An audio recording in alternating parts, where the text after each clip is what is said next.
Welcome back to The Front Porch. I'm Michael Dawson. This is another 2-minute beer review for thebeerengineblog.com. It's a beautiful summer afternoon. I just mowed the lawn. It's a perfect time for a photogenic half-liter of Weisse 4.1. Timer starts now. A bunch of you have written asking about this beer. One reader asked, with some Bohemian dark malt in there, does that make it a Dunkelweizen? As you can see, it's still pretty pale at 16% of the grist. It's not really enough to tip it into Dunkelweizen territory, but it's an excellent question.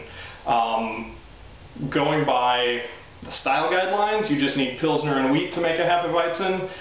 I like, and I've also seen in other people's recipes, the use of a little Munich. Bohemian Dark was my stand-in for that. Does really nice things for the malt profile without deepening the color too much.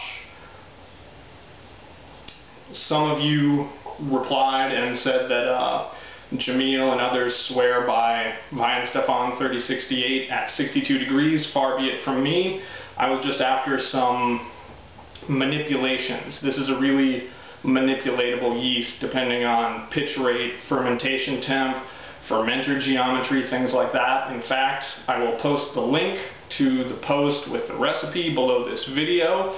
In the thread on the recipe post, there's another link to a reader, JD, his own blog, ladyluckbreweryblogspot.com. He did an experiment with fermenter geometry on this strain of yeast. It's well worth your time to follow that link.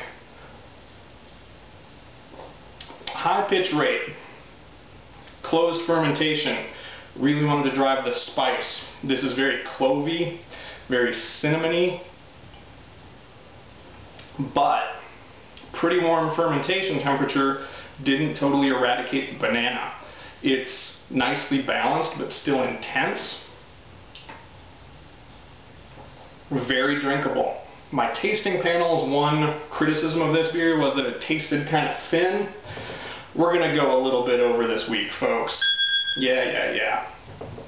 It did attenuate a little further than planned. Unforeseen side effect of the high pitching rate I used. It was predicted to finish at 10-13, went all the way down to about 10-10, 10-11. So even though I overshot the original gravity just by a bit, it is nice and snappy and lean-bodied. Thin, according to my wife. I think it's just in really good shape. That's all the time we have this week. Thanks for watching. Thanks for reading. See you next time. BeerEngineBlog.com. Cheers.